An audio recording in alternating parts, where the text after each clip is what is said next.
It is still morning in Nigeria. Democracy is just 8 years old. Our nation has changed for the better, but there is much left to do. Nigeria needs a leader who will work to solve Nigeria's problems and create a fairer, more economically vibrant nation. Umaru Yar is a leader with a plan to address Nigeria's most urgent concerns.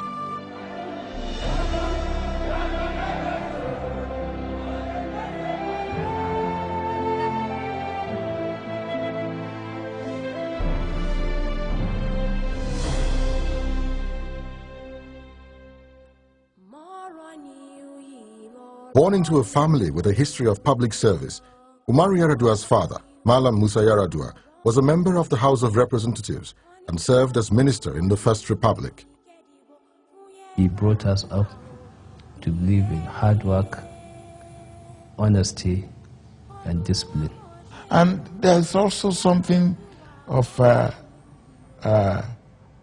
qualities of his father, Musa Yar, and his senior brother, late Shehu Yar, who I know very, very well.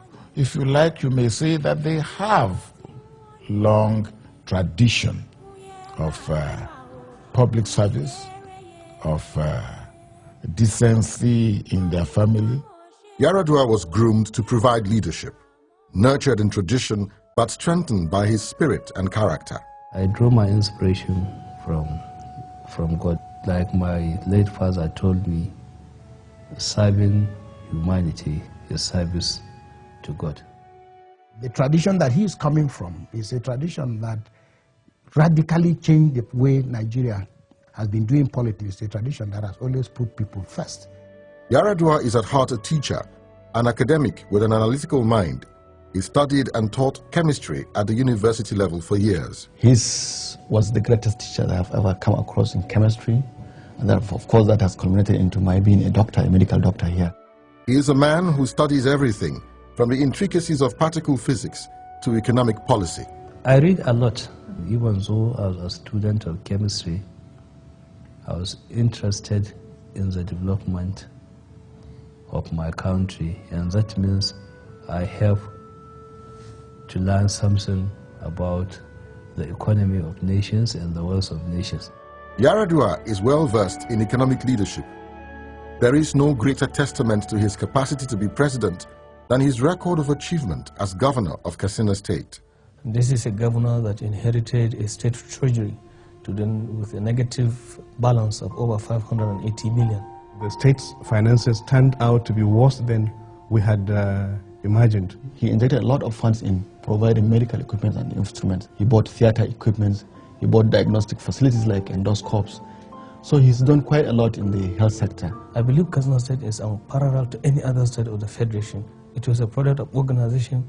It was a product of an inspiring leadership and hard work. He is one of what we consider a good example of good governance and good leadership. That is almost a very new thing in Nigeria. I believe that his views are measured views, and of course he understands what development is all about. Yaradua now has a plan for the nation, a clear course for success at home and on the international stage. The PDP Vision 2020 aspires to rank Nigeria among the 20 most developed economies in the world by the year 2020. His 7-point agenda begins decisively with power supply, the lifeblood of development. But you cannot build a modern economy without sufficient and sustainable and stable power and energy. When I declare a national emergency, that is making the nation to recognize this fact also, so that we raise the generation to 30,000 megawatts by 2011 and 50,000 megawatts by 2015. The next step comprises the fruit of the earth, agriculture and food security. And the first priority is that at least as a minimum, we must be able to feed ourselves as a nation. Food security means encouraging commercial agricultural production, and then investing heavily in research and development. Yaradua has made the development of agriculture paramount in his own state. Production has improved dramatically in Katsina as a result of improved techniques that will be implemented on a national basis. He helped us all with improved seeds, irrigation and pumping machines, pesticides and fertilizer.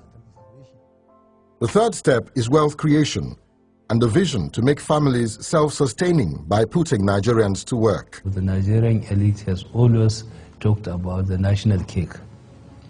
No, the cake is the rent that is collected, and they want to share it and consume it. We need to develop the primary sectors of production to generate wealth. Any incoming president, I'm sure, will want to work with all the sectors in the economy, particularly banking, finance, business, so that we will all put together our energies, our capabilities, and produce a better climate, infrastructure, you name it, for the average Nigerian. The fight against corruption is an integral part of wealth creation. Corruption is the reason why we have bad image, bad reputation, and that nobody wants to do business with us. We have to address it, we have to change. And there is no society that can prosper and progress when disrespectful law and order is being condoned and celebrated. Yaradua is known for his honesty and transparency.